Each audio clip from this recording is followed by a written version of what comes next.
Okay, so I'm going to be making brownies today. So here's my brownie pan. I like the little one. I have the bigger one too, but I just like edges, so the smaller the better. I'm going to be using a mix today just because I kind of like to not follow directions very well. So it's easier to just have a mix today. Typically I make my own recipes up and I don't measure, so sometimes they don't turn out.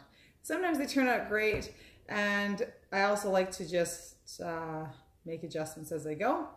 Nobody wants to watch that. So I am still gonna adjust this recipe a little bit because I can, I guess. There's no reason why not to. So this is Bob's Red Mill. I'm gluten-free, so it's a gluten-free recipe, and my family is mostly dairy-free, so I try not to have too much dairy in the recipes because adjusting them is quite difficult sometimes. But my daughter and my husband can do some butter. So today I will be using butter, but I like this mix just because it only uses butter. It doesn't have like a milk or something that I have to add to it. It does tell me to add my flour mix first, which that just doesn't even make sense to me. So I'm not going to do that. The first thing I'm going to do is add my eggs.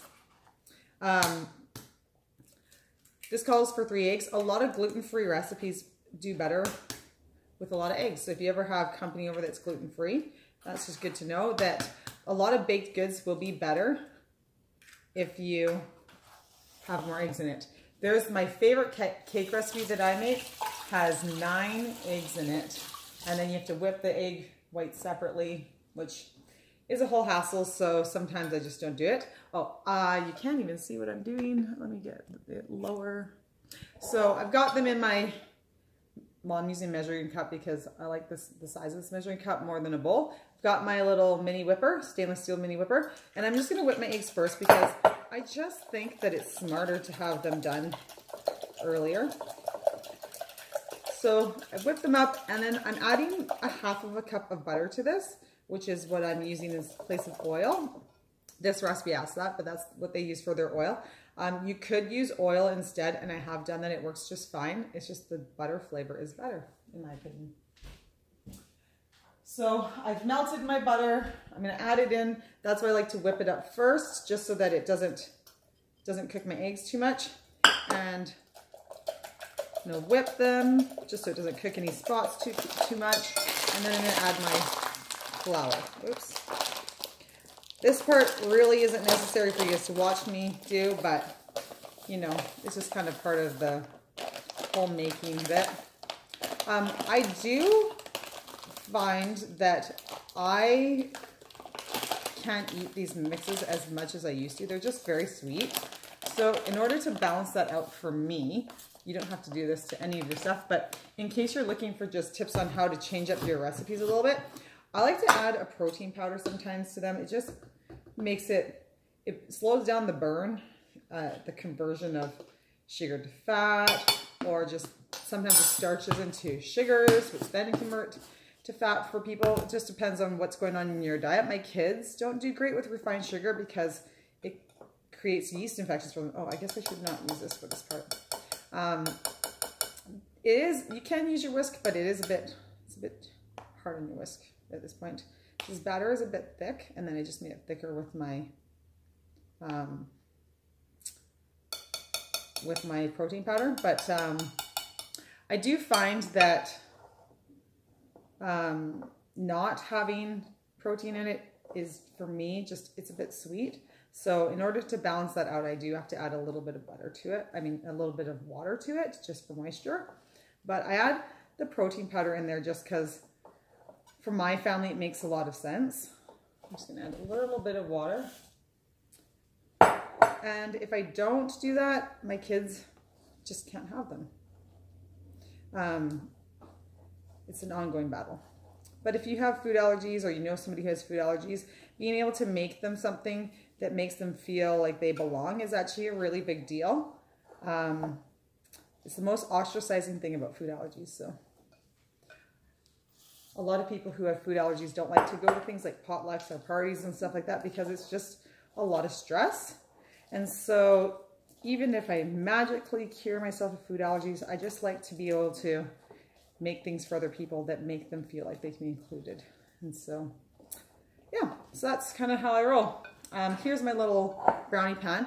Now, this batter is so thick, you can't just pour it like that. If it was a cake batter, you could probably pour it. So one of the things that I really like that Pampered Chef uses, or has, not uses, one of the things they have that I really love are these little scoops. This one is the mini scoop, I think. I can't remember the size I got. I got this one 10 years ago, and it is the perfect size. It is the perfect size to scoop into a lot of my different pans. I just have to use maybe multiple scoops. So when I make muffins, I take 3 of these into my muffin tin.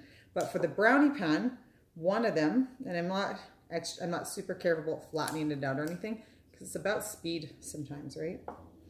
And so just scooping it in there, it just kind of pops it out. There's a little scraper inside that when you squeeze it together, it just kind of pops it out. So you probably can't, can you see it in there? It just sort of, a little piece of wire kind of comes under and pops it out. I actually got this for my kid, my son, when he was a baby. I thought, oh, we'll bake together all the time. This is before I knew that he was going to have food allergies too, and that he was going to have sugar issues. So I actually don't let my kids bake as much as I thought I was going to because of health issues. But I mean, now they're getting to the age where I can teach them all the adjustments that I make. One of the things that I think is great about this scooper is I bought my kids a melon baller because we did melons for a couple of years instead of cakes for their birthday. And so you have to make it fun and exciting. So I took a melon baller and I lost it one day. And so I was kind of freaking out. It was one of their birthdays. And you know what? This little mini scoop, it gives them bigger pieces of melon, but it works fantastic. There is a trick to melon balling. You have to really push it right in there. First I was making half melon balls, but you shove it right in and then scoop around it, and then it just pops it out. So anyways, that's great. That's the greatest thing about this little scooper, in my opinion. Anyways, you can make cookies with it. I use it for my muffin batters all the time. And if I make buns, gluten-free buns are not really dough, they're more like a batter. So I use it to scoop this out as well. And I know a lot of paleo diets also have that as well. So once I get these in the oven and cooked, I'll show you the finished product briefly after.